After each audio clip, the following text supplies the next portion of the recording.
Hello friends, आर्य शिक्षण संस्थान की ऑफिशियल यूट्यूब चैनल पर आप सभी का स्वागत है। जैसा कि हमने कल या परसों के जो 2 लेक्चर थे उसमें 9th और 10th का कंबाइन थोड़ा सा बेसिक पढ़ा था। अब आज से मैं पर्टिकुलर 9th का अलग, 10th का अलग, 11th का अलग और 12th का भी अलग, सबका अलग अलग पढ़ाएंगे, ठीक है ना।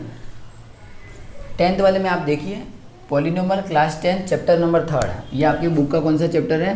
चैप्टर नंबर 3 है, जो हमने पहले लॉकडाउन से पहले चालू किया था। अगर अभी कोई दूसरा चैप्टर पढ़ने बैठेंगे तो जो आपने आधा होमवर्क करके रखा है उस आधे होमवर्क को पूरा करने में फिर दिक्कत आएगी। मतलब बच्चों को पता नहीं पड़ेगा कि कितने पेज छोड़ने हैं, कितनी जगह छोड़नी है। तो अपन इसी चैप्टर को एक बार पूरा वापस स्टार्ट से पढ़ लेते हैं। अगर आपने आपकी नोटबुक में होमवर्क सिस्टम से करके नहीं रखा है तो मैं अब से जो पढ़ा रहा हूँ वो पूरा व्यवस्थित पढ़ना और कॉपी के अंदर नोट्स बना के भी आपको लिखना है, ठीक है। आगे देखो, सबसे पहले आज अपन बात करेंगे क्वाड्रेटिक इक्वेशन के बारे में, ठीक है।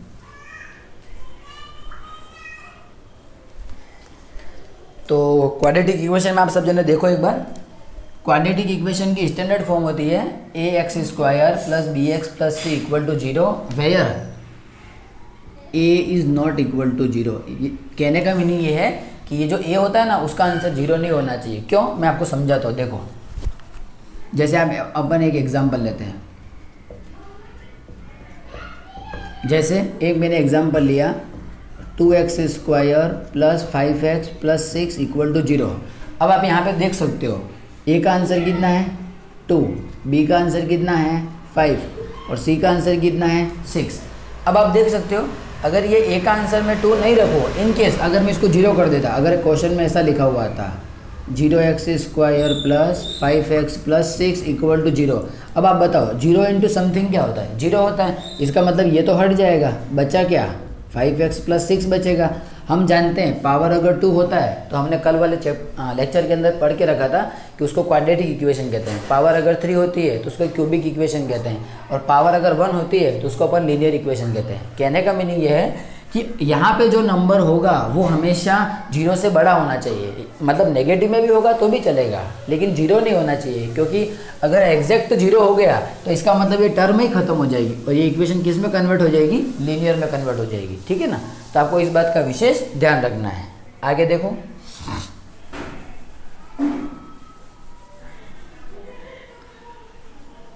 अब हम कुछ एग्जाम्पल से मैं जो आपको चीज़ बताने वाला हूँ वो आपके सवालों में काम में आने वाली है।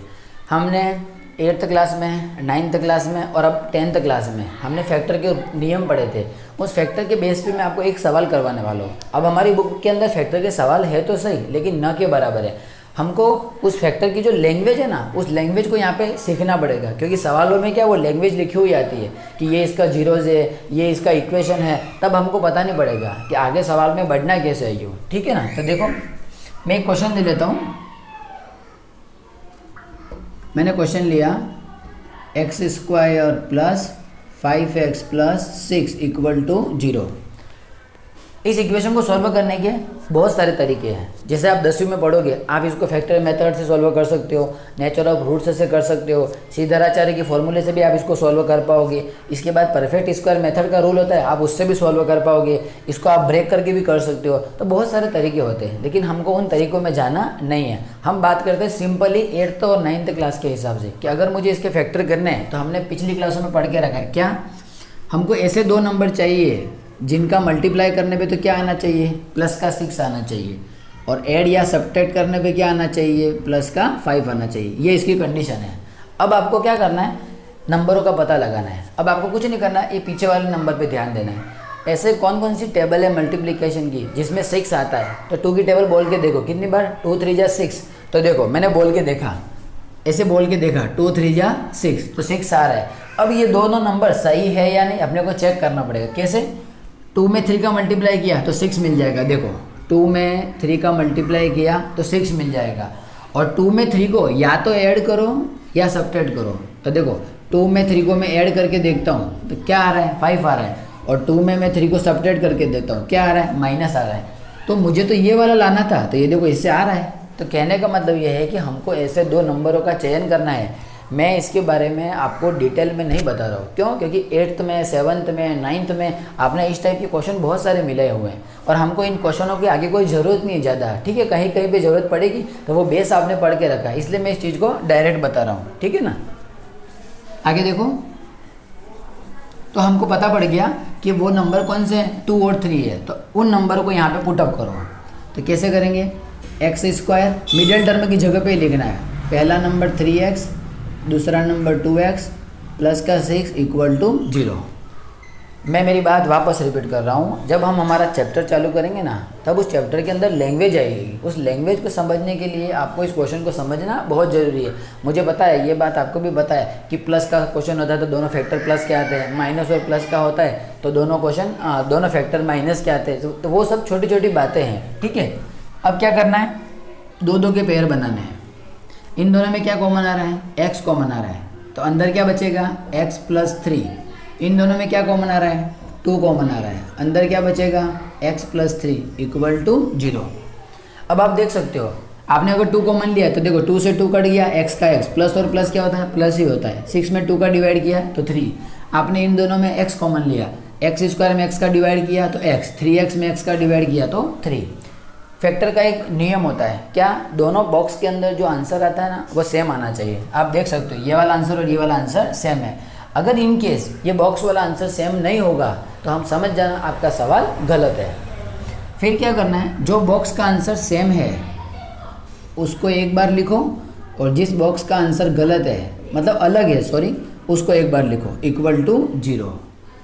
जैसे ही क्वेश्चन आपका यहाँ तक हो जाएगा तो ये हमारा फैक्टर सवाल के अंदर हो चुके हैं। अब आगे देखो, दोनों 0 का मतलब क्या होता है मैं आपको समझा देता हूँ। जैसे 5.4 इक्वल टू 0 लिखा हुआ है तो इसका मतलब ये होता है या तो आप 5 को 0 के बराबर लिख दो या आप 4 को 0 के बराबर लिख दो, बात एक ही है, सेम टू सेम यहाँ पर भी है ये चीज़। कैसे, देखो, या तो ये वाला 0 के बराबर है या ये वाला 0 के बराबर है, तो अपन दोनों को लिखेंगे। x प्लस 3 0 के बराबर है या x प्लस 2 0 के बराबर है।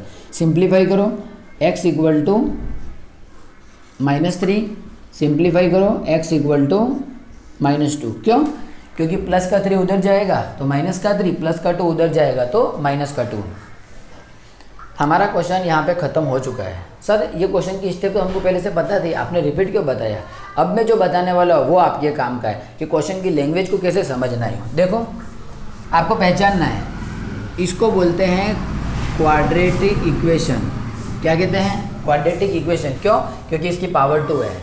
अगर आपको क्वेश्चन कहीं पे ऐसा दिखे, ये ऐसा और ऐसा ब्रैकेट के अंदर x के साथ में कुछ लगा हुआ, तो इसको बोलते हैं फैक्टर। क्या बोलते हैं? फैक्टर।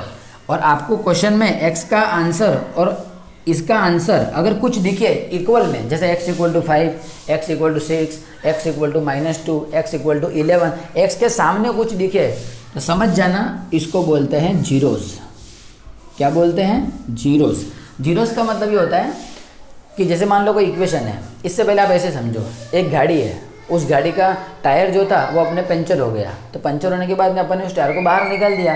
दुकान वाले ने क्या किया? पंचर बनाया, बनाने के बाद में उस टायर को हमने वापस फिट किया। अब आप बताओ, जब गाड़ी में से टायर निकल के बाहर गया था और जब बाहर निकल के वापस अंदर आ गया तो गाड़ी में कोई फ़र्क पड़ा क्या? गाड़ी में कोई फ़र्क पड़ा नहीं, गाड़ी जैसी की थी वैसी की वैसी ही है। सेम टू सेम बात यहाँ पर है। तो कहने का मतलब ये है कि ये दोनों आंसर अगर आप उठा के इस इक्वेशन में रखोगे ना, और अगर ये दोनों तरफ से 0 0 हो जाए, यानी लेफ्ट में भी आंसर 0, राइट में भी आंसर 0, तो इसको बोलते हैं जीरोस। क्या होता है? जीरोस। तो जीरोस का सिंपल मीनिंग होता है विच सेटिस्फाइड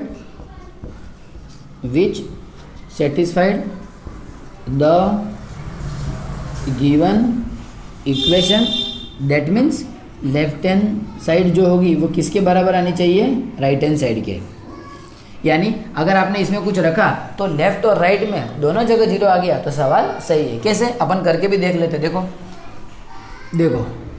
पुट, इसको इक्वेशन नंबर फर्स्ट भी बना दो, कोई फ़र्क नहीं पड़ेगा। Put x equal to -3 in equation first. तो पहले क्वेश्चन लिख दो, x square plus 5x plus 6 equal to 0।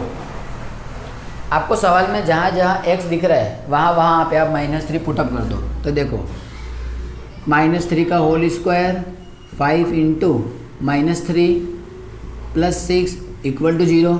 -3 into -3 plus का 9 होगा, प्लस और माइनस क्या होता है माइनस, 5 3 जा कितना हो गया 15 प्लस का 6 इक्वल टू 0।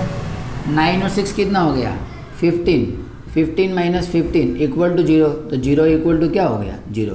तो जैसा कि आप यहाँ पे देख पा रहे होंगे कि लेफ्ट हैंड साइड किसके बराबर आ चुकी है, राइट हैंड साइड के बराबर आ चुकी है। इसका मतलब ये हुआ कि x इक्वल टू -3 इस इक्वेशन का जीरोस कहलाएगा। क्या कहलाएगा, जीरोस।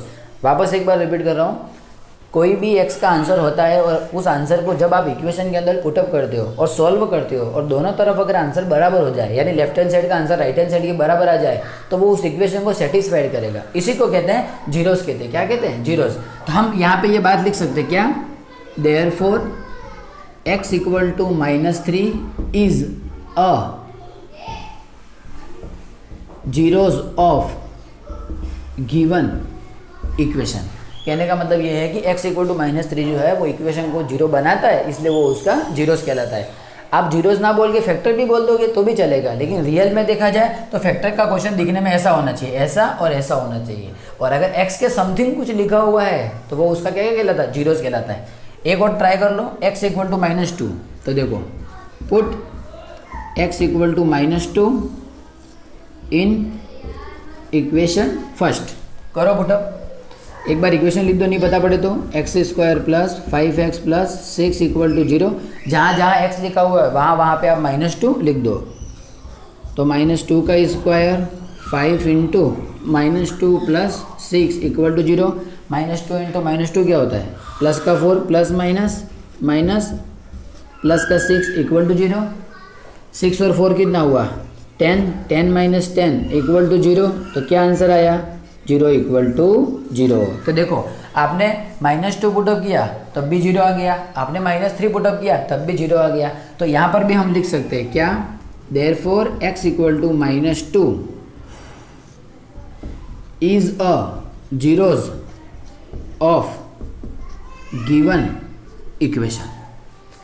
तो मेरा टारगेट बस इतना था कि मुझे पता था ये सवाल आपको आता है, लेकिन मेरा कहने का मीनिंग ये है कि हमको सवाल में कौन सी चीज़ कहाँ पे लिखी हुई है वो पहचाननी है, उसका नाम पहचानना सीखना है। कैसे, सवाल ऐसा दिखा तो क्वाड्रेटिक इक्वेशन है, सवाल अगर ऐसा दिखा तो फैक्टर है, सवाल अगर ऐसा दिखा तो जीरोस है, और अगर वो सेटिस्फाइड करता है तो सेटिस्फाइड करने की प्रोसेस कुछ इस टाइप से होती है। तो हमको सब पैटर्न पता होना चाहिए, ठीक है ना।